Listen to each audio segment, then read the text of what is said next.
Hi everyone, I'm Tracy Civic with Team Culture Works, and today's topic is how to get your dental team to communicate better. As a dental team culture coach, I'm constantly talking with practice leaders about how to improve their culture. And when reviewing their greatest struggles, one of the most common topics is how can I get my dental team to communicate better? Now, a little over 12 years ago, I was managing a practice in Texas. It was a small practice of one doctor, one assistant, one hygienist, and me. We all got along really well, and we all kind of had that mindset of whatever it takes when it came to our daily duties. And then after significant growth, it was time to add another team member. So we decided it should be a hygienist. Well, I was really proud at the time of my interview process. I made a list of the top 3 things that I wanted in a new team member. I scoured through countless resumes. I started with a phone interview, and then I checked references and background, and then invited them into the office for a working interview. I gathered input from the team about the potential candidate after that working interview day. My system was pretty robust, right? Wrong.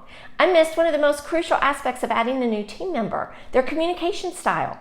And when I hired a new hygienist back then at that office back in Texas, the entire culture shifted. We weren't a smooth operation anymore with the mindset of whatever it takes. It felt like a really rocky road. And that's when my quest for learning how to dissect human communication really began.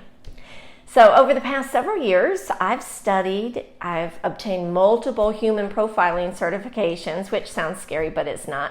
And I've spoken to many dental groups about human behavior. I'm obsessed with learning why we behave and communicate with each other so differently. And today, I'm going to share something with you, but I need you to be warned. As soon as I tell you this, you're going to start to evaluate every human interaction that you have. So here it goes. People won't tell you how to communicate effectively with them, but they'll show you.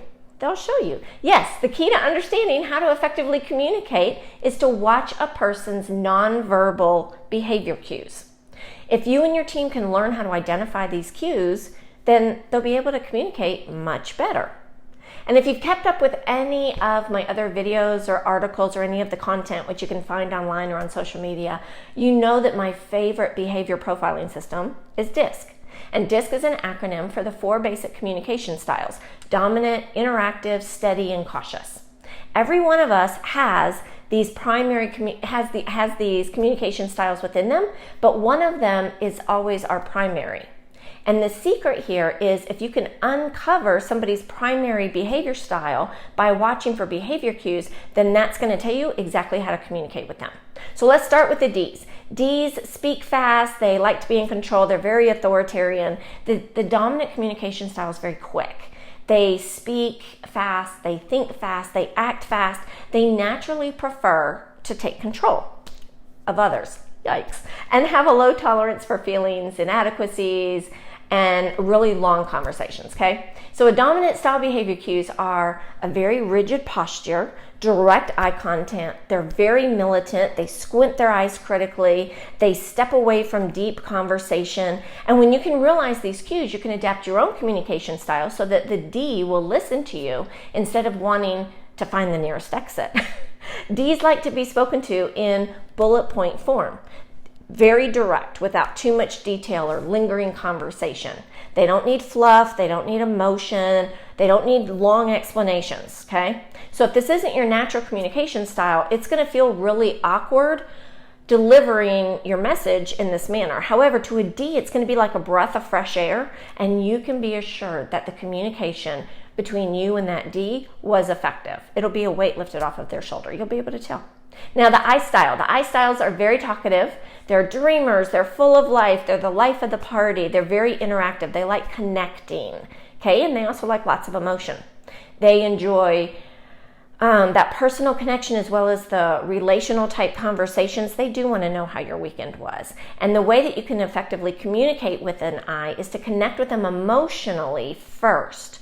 The I's behavior cues are extreme facial expressions, broad hand gestures. They wear their emotions on their sleeve, and they have frequent loud outbursts. And when you can recognize these cues, you can adapt your communication style to make sure that you connect emotionally before expecting them to return any type of effective communication. An I needs to know how much you care before they care how much you know. You've heard that before, right? And you can quickly accomplish this by saying, tell me how you're feeling about this. Now an S style is very quiet, they're calm, they enjoy harmony, they're people pleasers, and this style, the communication style of an S, they don't enjoy being the center of attention. They don't speak up in a group conversation. A harmonious environment is priority to an S, okay? So they'll do or say whatever it takes to keep the peace within the office or within the group. They usually sacrifice what they really want or need because they just want everyone else to be happy. Their behavior cues are downcast eyes, they fidget when they're uncomfortable, they lack facial expression, they continually nod in agreement, they sit in the back of the room, they like to be a chameleon. And when you can recognize these cues, then you can adapt your communication style to create a calm environment where the S style can feel safe to communicate effectively. You can do that by ensuring that conversations are private and have a positive tone at all times, okay? When adapting to an S, try and speak quietly and slow your rate of speech. Always call on them first in a meeting, by the way, otherwise you'll never really know what they think. Now the C style. The C communication style is very inquisitive and they pride themselves on accuracy. They've got a strong tendency towards perfectionism.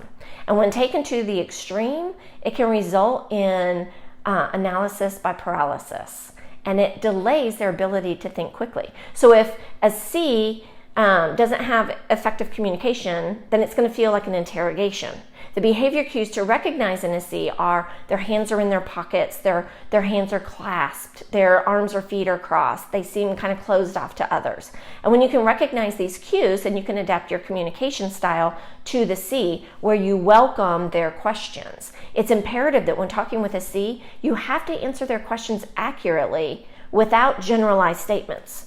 And you can do this by maybe asking, what other questions may I answer for you? Right? They'll communicate effectively once they know that you aren't annoyed by their need for answers or information. So to improve team communication, there's got to be 3 factors, okay? There's got to be self-awareness, awareness of nonverbal cues, and the ability to adapt, okay? First, we got to identify our own communication style. We've done that in the past. Second, we have to identify the person's communication style that you're speaking to through nonverbal cues. And then you have to adapt your own communication style to mirror theirs, right? So, if you would like to learn how to communicate better, we can help. Our team communication training accomplishes teaching your team all of these, all those 3 things: self-awareness, reading nonverbal cues, and then adapting your behavior. So if you ever need help with that, reach out to me. It's my favorite topic. I take calls and emails and texts all day long answering questions about it, and I'd love to talk to you as well. So my number is 214-755-0955, or feel free to reach out to me at Tracy, that's Tracy, at teamcultureworks.com. Until next time, happy culture!